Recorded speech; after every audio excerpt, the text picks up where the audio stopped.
Bismillahirrahmanirrahim. Assalamualaikum warahmatullahi wabarakatuh. Alhamdulillahi barrir rahim, dzi fadlil azim, wa afdhalus salata wa atamma taslim ala sayyidina Muhammadin al-munazzal alaihi fi dzikril hakim, wa innaka la'ala khuluqin azim, wa ala alihi wa ashabihi fi darin na'im. Allahumma anfa'na bima 'allamtana warzuqna ilma bima yanfa'una innaka antas sami'ul alim. Rabbi shrah li sadri wa yassir li amri wahlul 'uqdatam min lisani yafqahu qawli. Amma ba'd. Teman-teman yang dirahmati oleh Allah Subhanahu wa taala, dalam bulan suci Ramadan, bulan yang penuh berkah, bulan yang diistimewakan oleh Allah Subhanahu wa taala, tentunya ana dan antum senantiasa memaksimalkan amalan ibadah kita di bulan yang penuh berkah ini. Karena sesungguhnya orang yang kemudian tidak memaksimalkan amalan ibadahnya di hadapan Allah Subhanahu wa taala ketika bulan Ramadan datang, maka dia termasuk dari golongan orang-orang yang merugi. Atau kemudian dia tidak terampuni dosa-dosanya, maka dia termasuk dari golongan orang-orang yang merugi. Maka dari itu, di bulan yang suci ini kita kemudian memaksimalkan amalan ibadah kita di hadapan Allah Subhanahu wa taala. Di antaranya amalan-amalan yang kemudian kita harus perhatikan adalah qiraatul Quran, tilawatul Quran. Bagaimana cara kita di bulan Ramadan yang 30 hari ini kita bisa mengkhatamkan Al-Quran minimal 1 kali, ya kan? Di tengah-tengah kesibukan kita bekerja untuk keluarga, belajar di sekolahan, ya kan, daring dan lain sebagainya, kita sempatkan untuk qiraatul Quran, ya kan, qiraatul Quran. Kita sempatkan untuk membaca Al-Quran, mengkhatamkan Al-Quran minimal dalam 1 bulan ini 1 kali, ya kan. Kenapa kita harus kemudian mengkhatamkan Al-Quran di bulan Ramadan, ya kan? Ternyata, ya kan, dalam hadis Rasulullah SAW, Nabi Muhammad SAW bersabda, kullu amal ibnu Adam lahu. Sesungguhnya setiap amalan yang dikerjakan oleh Bani Adam baginya, untuknya, illa shaum, kecuali puasa, ya kan. Fa innahu li, sesungguhnya puasa tersebut untukku, wa anna ajzi bihi, dan sesungguhnya saya sendiri yang kemudian nanti akan memberikan balasan ganjarannya untuk orang yang berpuasa tersebut. Tentunya di bulan suci Ramadan selain berpuasa, kita juga harus membaca Al-Quran.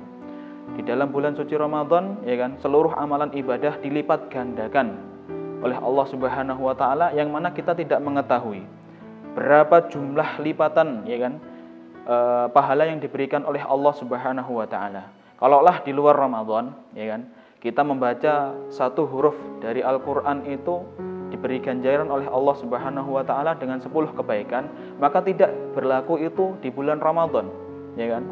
Karena bulan Ramadan adalah bulan yang suci.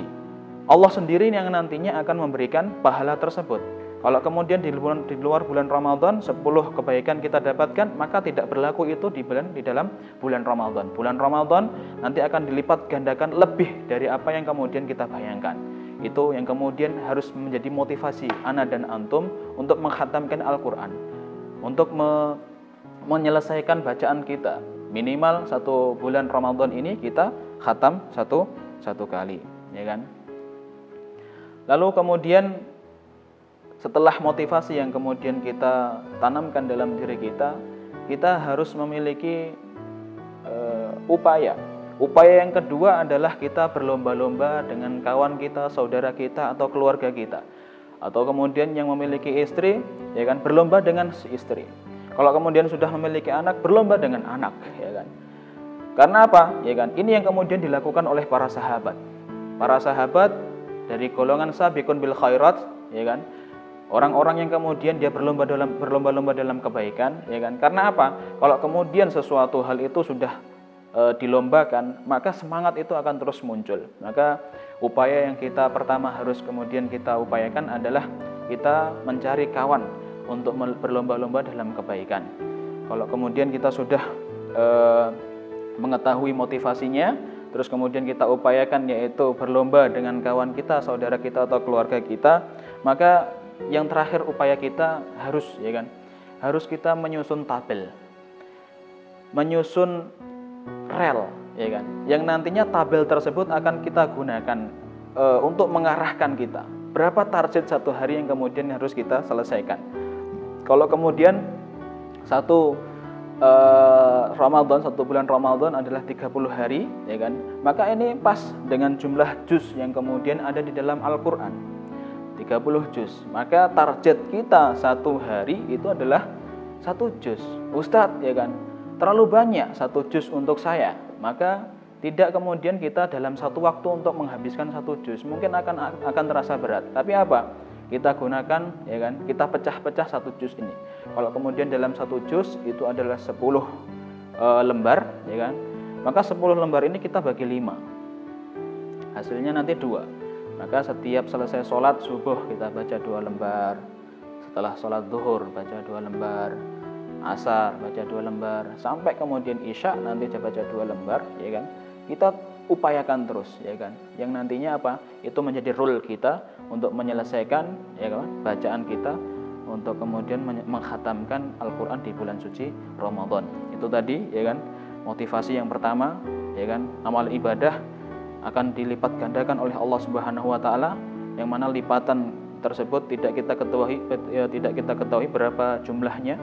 Terus kemudian upaya kita mencari kawan, kerabat atau keluarga untuk menjadi